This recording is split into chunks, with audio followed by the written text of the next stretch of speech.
Ya, Sofi, hola. ¿cómo estás? Bien. Pasando este 18. Sí, Dios, yo pensaba hablar de obesidad, flaco, pero caché que mejor que no.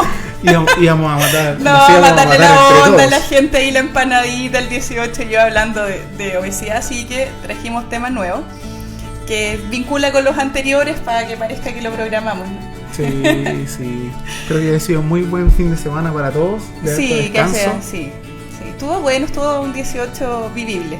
Fue un 18 vivible, por lo menos para mí no tengo ni una queja. Y bueno, más, pero ahora más. descansar del 18 va a ser la semana del descanso del 18. El tema que quiero conversar hoy día, para ir al tiro al grano, los que lo ven después en diferido no le encuentran ni una gracia a la conversa, ya me lo han dicho. Claro. Al grano, a la papa, ahí, la quieren, ya, ahí va. Vamos a hablar de resentimiento, de todo lo que significa acumular en la mente ideas que se perpetúan, momentos que ya pasaron y que se vuelven a sentir como si estuvieran ocurriendo una y otra vez. Vamos a aclarar que cuando hablamos de resentimiento, y si bien nos vamos a enfocar en la parte negativa de estar repitiendo un mismo patrón mental, en realidad lo tenemos muy asociado al rencor. Nosotros casi pensamos que resentimiento y rencor son lo mismo. En realidad no. El resentido o el resentir es volver a sentir hoy tal como ocurrió hace a veces un día, que ya deberíamos tener una sensación de tiempo transcurrido, pero también como si fuera hace recién algo que pasó hace un año, o hace 2 o hace 3. Y en ese sentido es un desgaste neuronal innecesario. Amor, el audio está echándose acá. El mantenerse adherido a una emoción o a un sentimiento antiguo tiene sentido de aprendizaje. Los seres humanos necesitaban nunca olvidar ciertas experiencias. Se necesitan no olvidar nunca ciertas experiencias para no volver a repetir los mismos errores y de esa manera mantenerse atentos. Por lo mismo, mantener un poco de esa emoción que se sintió era útil, y las personas que son capaces de tener memoria y de volver a sentir ciertas cosas son hábiles en ciertas áreas de la sobrevivencia. Por supuesto que es muy rico resentir el primer beso, la primera emoción romántica, la primera vez que viste caminar a tus hijos. Ese es un resentimiento positivo. Pero cuando vuelves a sentir el mismo dolor de la primera ruptura amorosa o de la primera herida emocional fuerte, hay un daño cerebral que se perpetúa, y yo quisiera enseñar por qué y qué es lo que ocurre a nivel cerebral. Así que esta vez vamos a tener un poquito de clase de neuronas. Vamos a tener un cierto grado de pausa educativa, que espero que me toleren. Está tratada de la manera lo más dulce posible, va a meterse en un tema que es un poco peludo, que es la neurobiología, pero hacerlo para que cualquiera, o sea, usted le quiere mostrar este video a su hijo, y su hijo chico debiera entender de lo que estamos hablando. Dale, Nico, tírate porfa la primera diapo. Con diapos, estamos otro nivel. Ya, lo que ustedes ven ahí es una simplificación de la neurona. Quería mostrarles que si bien se tienden a mostrar imágenes ultra complejas de las neuronas, se puede resumir en una pelotita con pata. Es una pata, una pelotita. La pelotita tiene unas antenas, se ve como un sol, y un pie. Y eso, un poco más complejo, está igualado con esta forma que tiene una neurona más biológica, que es más desordenada, es menos simple, es más desordenada, pero es básicamente lo mismo, un cuerpo y una patita. Con esa forma simple, la neurona establece la posibilidad de hacer cables de interconexión en el cerebro y de recorrer largas distancias y hacer redes neuronales.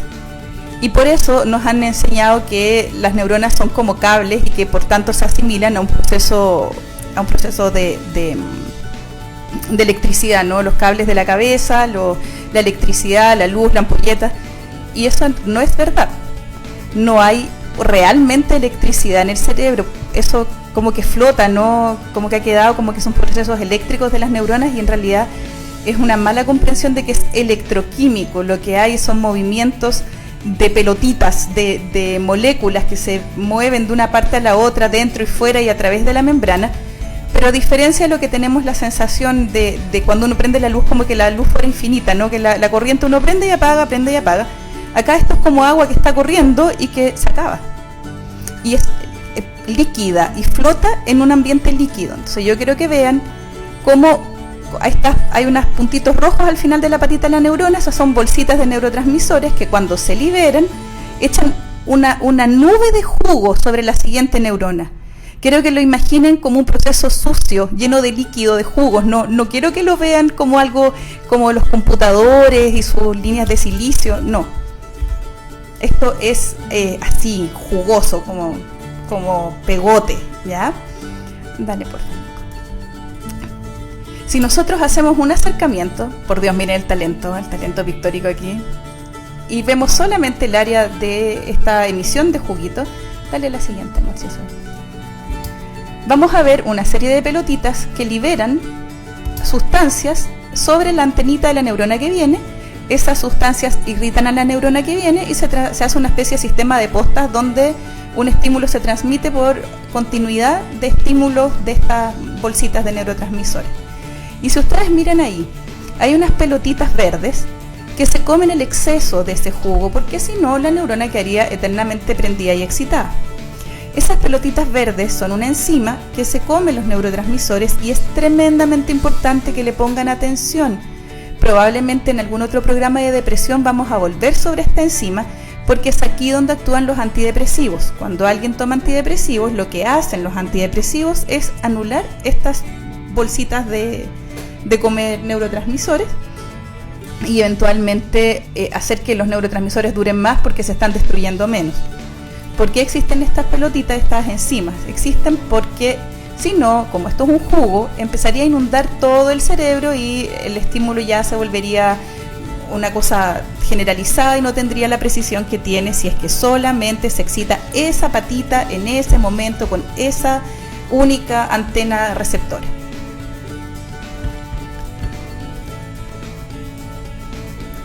Les pido feedback acá, cómo van, si tienen alguna pregunta también. Esta división de niveles en la patita es para explicar un poco lo que les decía la vez pasada. La franja que queda más cerca de la pared externa de la neurona es para todos los días, lo que les decía en el video de depresión, que es la cuenta corriente, lo que se usa para la cotidianidad, para lo que normalmente hacemos, para lo que es de todos los días.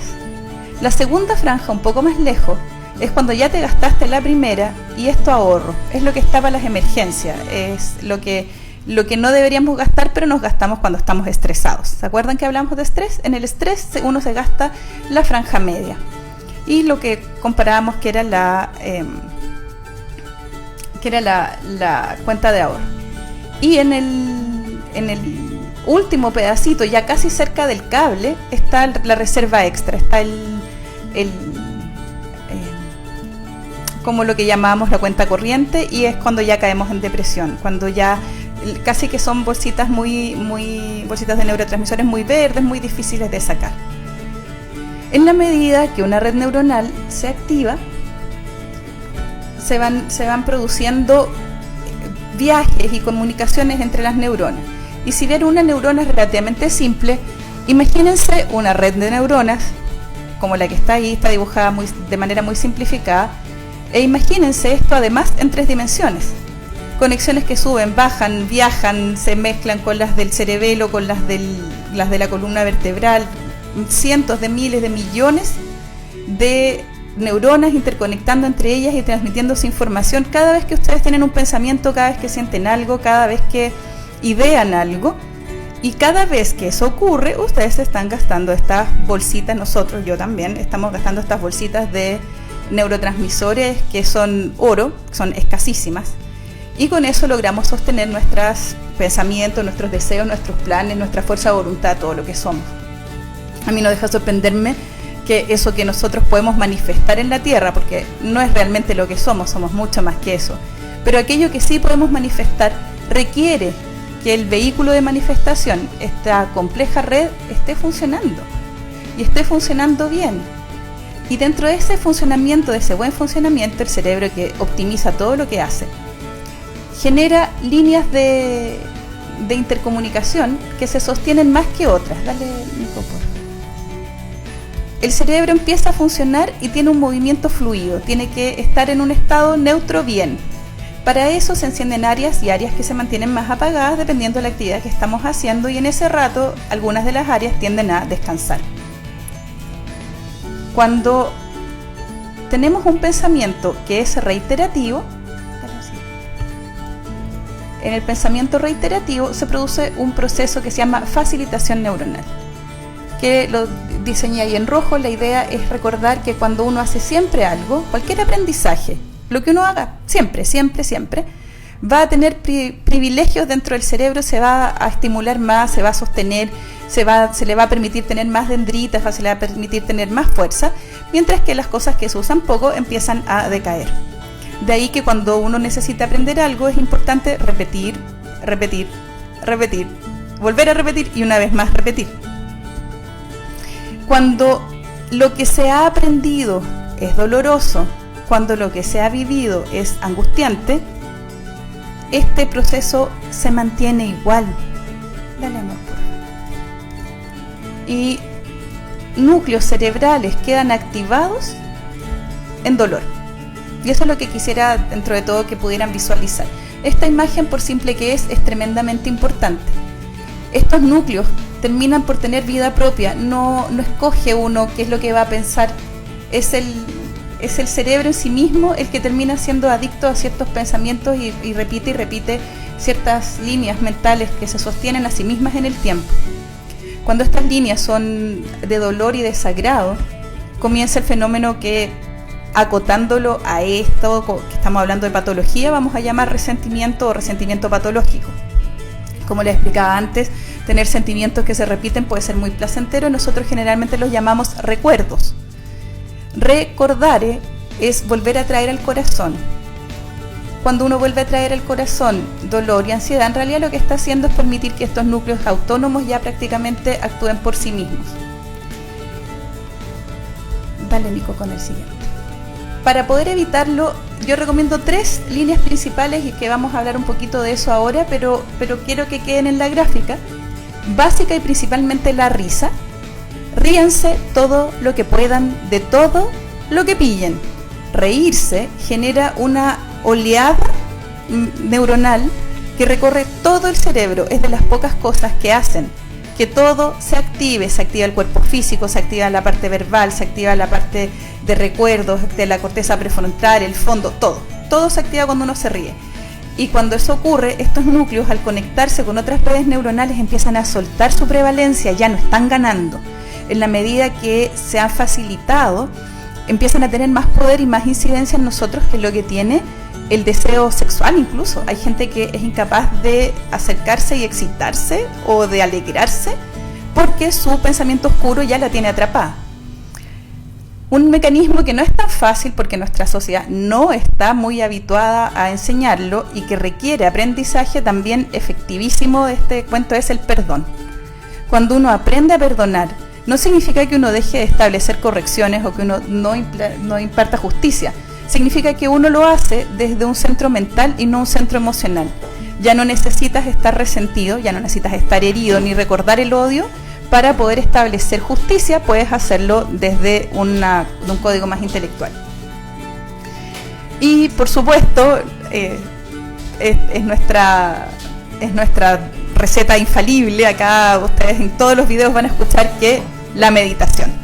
Cuando uno medita, también el cerebro recorre con impulsos más neutrales todas las áreas cerebrales, pero especialmente se enfoca en la corteza, por lo cual estos núcleos que estaban activados, que generalmente son del lóbulo límbico, que es la parte central del cerebro, empiezan a perder primacía y a dulcificarse y a tener de nuevo control desde la corteza. Estas 3 herramientas, que probablemente las repitamos durante el programa, son la base de sanar el resentimiento, de poder recuperar el uso de sus redes neuronales. Eso es la parte expositiva. Espero que les haya resultado fácil. Es simple, pero de ahí se desprende todo, tanto lo que hablamos los 2 primeros programas de depresión y de estrés, como lo que tiene que ver con el resto de las emociones y cómo una emoción puede neutralizar o cambiar o llevar a otra a una mejor manifestación de sus vidas. quise ponerlo porque creo que si empezamos a tener conciencia de cómo funciona el órgano que determina cómo nos comportamos, es bien probable que en esta educación alcancemos niveles superiores no solo de conciencia, sino que de conducta. Y me gustaría, si alguien puede, por ejemplo, Nico, podéis leerte si hay alguna pregunta o algo. Y sí, si... yo quiero quizás que me aclares un poco el tema de la meditación. ¿Cómo podemos, los que no meditamos o estamos entrando en ese tema, dar nuestros primeros pasos? Mira, básicamente siempre es lo mismo.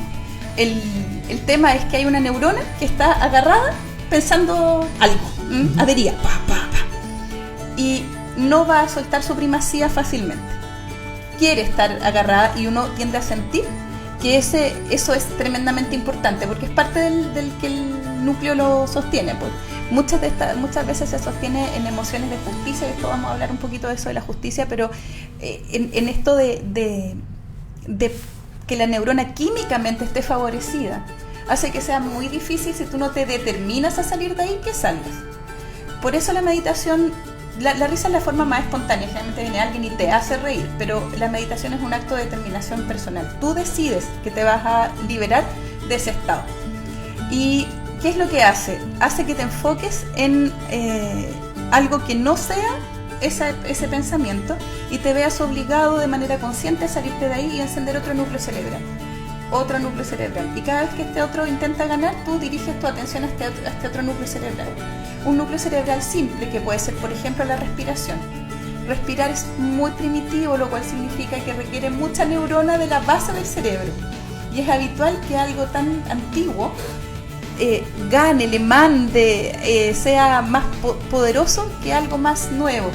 En la historia de tu cuerpo, primero se requirieron neuronas para respirar y después se requirieron neuronas para pensar estupidez. Sí, entonces, si te ponías a respirar y le pones atención a la respiración, la cantidad de neuronas que se van a ordenar para cumplir con tu deseo son más grandes que las que están palpitando en rabia, resentimiento o ira. Cuando pones atención a la respiración, estás uniendo un movimiento físico a un deseo. El deseo de mantenerte respirando es de la corteza. Y el deseo, o sea, y no hay deseo realmente, porque hay un automatismo mecánico de respirar, que al vincularse ambos rompen con el automatismo del resentimiento, de la rabia. Ahora, un consejo que hay que recordar: incluso cuando ya estás teniendo dominio, y estamos hablando de una meditación mínima, respirar, que como antes de entrar en estados OM o hacer cualquier otra cosa. Cuando estás ahí en esa línea, tiendes a pensar que ya pasó, porque empiezas a aliviarte, te sientes un poco mejor, los latidos cardíacos disminuyen, la sensación de ira ya bajó, la sensación de pensamiento angustiante ya pasó. Pero hay que acordarse de que esta cosa es un jugo, es un agua. Entonces la cantidad de neurotransmisores tóxicos todavía está ahí. Hay que seguir un rato bastante más largo, alrededor de 20-25 minutos. El otro día compartí esta imagen. ¿Ya? Que te dedicas básicamente a respirar. No gano mucho, pero me da para vivir. Exactamente, respirar te da para vivir. Te da para vivir, o sea... Sí. Y le puse la fuerza de la sencillez porque siento que es tan obvio, tan básico, tan humano, que en realidad si tú lo practicas te da momentos de paz y que lamentablemente no nos han enseñado. Es que es paz, exactamente, no nos han enseñado porque no saben, y las personas que saben en algún minuto fueron incluso ridiculizadas, y mucho se ha dejado también sujeto, mucho de la meditación está sujeto solo a las formas más oficiales de religión. El budismo, el catolicismo tienen mecanismos de meditación, pero los mantienen ligados a una actividad religiosa, no son todavía libres de hacerlo sin esta vinculación. Respirar tiene mecanismos básicos de acción que no requieren que tú creas en ningún tipo de Dios. Vamos a revisar un poco. Sí, me parece que ya llegaron algunas. Oriana nos indica cómo se explica la memoria emotiva. Ay, muchas gracias, Oriana. Saludos a Australia. La memoria emotiva y todas las memorias son estos mismos ciclos y son poco sanas las memorias emotivas cuando solo traen deterioro de las funciones en vez de una resolución. Todo recuerdo debe servirte para hacer algo. Cuando almacenas recuerdos y son recuerdos muy emotivos, digamos, cuando el recuerdo es muy potente, pero no haces nada con ese recuerdo, cuando no vas a cambiar algo, cuando no lo vas a transformar, se transforma en una toxina energética y no genera desarrollo. Ahí es cuando rompe con la sanidad, del cuerpo. Antes de eso, mantienen nuestra coherencia de identidad, nos hacen saber quiénes somos, nos permiten las memorias emotivas transformarnos también. Puedo recordar lo que fui, si lo que fui no me gusta, puedo cambiarlo, puedo cambiar a otros y bueno, pocaso en realidad, uno no cambia mucho, pero podemos creer que cambiamos a otros para transformarnos a nosotros mismos. Mira, André Quintos nos indica, ¿puede ocurrir que una zona de la red esté más baja de neurotransmisores o todo se equilibra y gasta por igual? Efectivamente, muy buena pregunta, André. Efectivamente, hay áreas de la red que quedan más depletadas que otras y es una excelente pregunta porque nos permite entender por qué alguien que está empezando a caer en depresión a ratos tiene momentos de mucha lucidez y lo está pasando muy bien y después se bajonea. O más bien se apaga, se neutraliza. En ese rato, la gente lo que está haciendo es recurrir a las áreas que todavía tienen neurotransmisores, excitar ese tipo de emociones y pensamientos y recurrir a las reservas que van quedando en áreas que se gastaron menos. Entonces, la depresión leve, que es la que afecta a la mayor parte de los chilenos cuando no están en los siguientes estados, uno todavía puede sacar fuerzas de flaqueza al usar estas áreas donde todavía los neurotransmisores, no digamos que abundan, pero hay. Y en la medida que vas cayendo en depresiones moderadas y severas, efectivamente la red completa está depletada y ya casi no queda ni siquiera para las funciones básicas. Estamos hablando no solo de memoria, sino que para el cuidado de la piel, para el brillo de los ojos, que tiene que ver con la humectación de los ojos, funciones que el cuerpo no debiera descuidar porque son muy animales, muy básicas. Cuando ya se descuida una función así, es que toda la red está baja en neurotransmisores. Y agradezco, como te digo, la pregunta muy bien puesta. La contemplación, preguntan aquí, si también sirve para liberarse de estos núcleos neuronales. Sí, efectivamente. El contemplar hace que coloque, sobre todo, y porque generalmente la contemplación es un ejercicio que se hace hacia cosas hermosas, ¿no? Te lleva a encender las áreas visuales. Contemplar es un ejercicio visual. Y las áreas visuales del cerebro toman una amplia red de los pensamientos. Te permite racionalizar también algunas cosas, divagar. Contemplar es un ejercicio de apertura de más redes. Me pregunto por qué no lo puse en la diapo original, pero si lo pienso, contemplar es un ejercicio de contemplación, requiere haber ejercitado un poco, haber comprendido un poco más, también requiere que el canal visual sea un canal grato para la persona que lo está manejando. De alguna forma, perdonar, reírse y meditar están mucho más al alcance de cualquiera. Pero sí, contemplar es una muy linda manera de evitar la depresión, y no nos olvidemos que los samuráis recurrían a ese mecanismo con cierta frecuencia. Era parte de la cultura de muchos guerreros tener ratos de detención y contemplación, y de detención y oración. Los ejércitos que lograron más éxitos, incluyendo los romanos, eran ejércitos que tenían súper incorporado el acto de contemplar, el acto de reposar y también el acto de orar, ya sea un dios o haciendo introspección.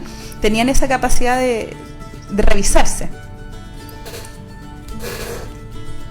Bueno, yo quería hablar un pedacito en relación con la justicia, porque en Chile particularmente lo que genera oleadas de resentimiento y de ira tiene que ver con la justicia. Pasa que cuando somos justos o somos correctos, nuestro cerebro libera cierta cantidad de dopamina. La dopamina es uno de estos juguitos que están en estas bolsitas, y este juguito particularmente, y en las áreas en las que se libera, produce la sensación de éxito, de recompensa, de estarla haciendo bien, haciendo muy bien. Entonces, cuando nosotros creemos que estamos siendo justos, estamos generalmente liberando esta hormona, estamos tirando una hormona, perdón, este neurotransmisor. Y en base a eso sentimos que lo que estamos sintiendo es correcto, aunque sea hiriente, enojo, desagradable. Nuestra ira, nuestro desgaste tiene un sentido, está bien, lo sentimos como apropiado. Y lo perpetuamos. La justicia es un tema súper complejo.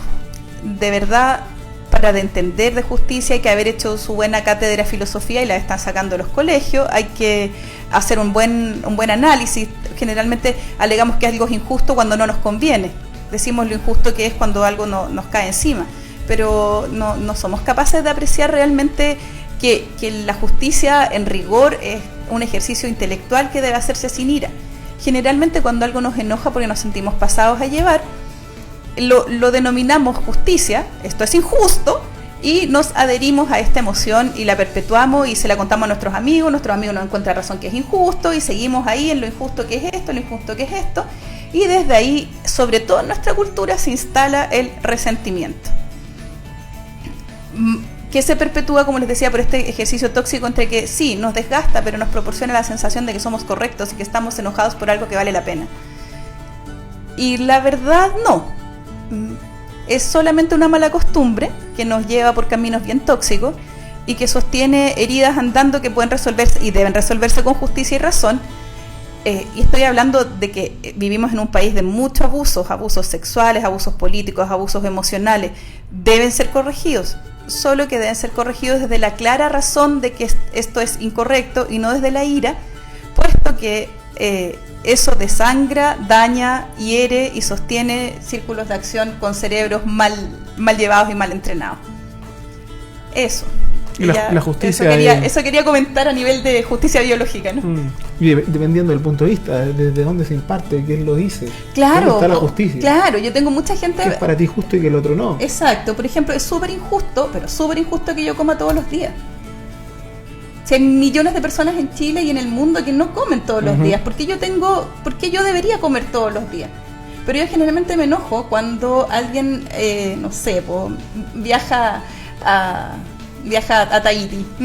Y pucha, y qué injusto que esa persona tenga lucas para viajar a Tahití y yo no, si yo soy una súper buena persona, me he esforzado toda la vida y no tengo las lucas para irme a Tahití así, a lo rápido. ¿Por qué? Es injusto, está súper mal distribuido todo y es pésimo y entonces hay que regularlo. Pero hay que regularlo para que yo pueda ir a Tahití. No se me ocurre que hay que regularlo para que yo le convide mi comida al que viene detrás. Sí. No veo esa injusticia. Hay un algo de lo que me encantaría que habláramos algún día, que es la ceguera cognitiva. Que cuando uno ve lo que quiere ver, lo que le conviene ver. Yo creo que la mediación y todo el tema de la justicia también tiene que ver con el punto de vista de cada uno. Yo creo que la mayoría de los problemas entre las personas es porque todos quieren ver o creer una parte, y no del todo, quizás. De hecho, sí. Yo creo que se puede hacer. Se paró, no están dando. Me gustó tu dibujo acá, de la risa. ¿Cómo lo pudiste mediar? Aquí Juliet pregunta si la distimia es un tipo de depresión. No, Juliet, la distimia es previo a la depresión. Es en el rato donde nos estamos gastando los neurotransmisores, más bien en el estrés que en la depresión. Estamos sintiendo algo que no es lo que nosotros estamos acostumbrados a sentir. Y desde ahí Desde ahí es muy desagradable, pero está más relacionado con el preludio de la depre y en algunos casos con la entrada a la depre leve, pero la depresión en sí misma es cuando ya no sientes, es cuando ya no tienes estas sensaciones desajustadas, sino que sencillamente no estáis sintiendo nada. En Chile se usa mucho hablar de distimia como una especie de eufemismo para no diagnosticar depresión, porque la depresión como tal tiene registros muy internacionales, es una enfermedad considerada relativamente importante y grave, entonces es mucho más cómodo diagnosticar distimia y bajarle un poco el pelo y Y por eso surge esta confusión también, porque le decimos distimia a cualquier cosa. Pero si no tienes ganas de hacer tu vida, es que estáis deprimida, eso no es estar distímica.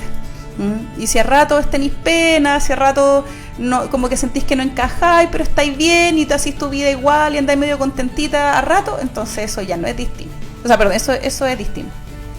Oye, muchas gracias a todos los que estuvieron, sí, que han estado con nosotros y han dado aquí sus palabras y todas sus preguntas, porque esa es la idea de haber generado este canal con la Sofi, que podamos aclarar todos nuestros temas y tener estas jornadas de conversación súper buenas. Sí, vamos a estar con horarios irregulares durante un rato, pero es probable que más adelante tengamos hasta un día para decirles, hey, va a ser video tal día. Cualquier duda que quieran dejar en los comentarios, cualquier sugerencia, será bien recibida, y como ven estamos acercándonos al final. Que tengan una súper buena semana, un súper buen día y nos vemos. Ahí de nuevo saludos a los que nos ven desde Talca y desde Australia. Que tengan una súper linda semana.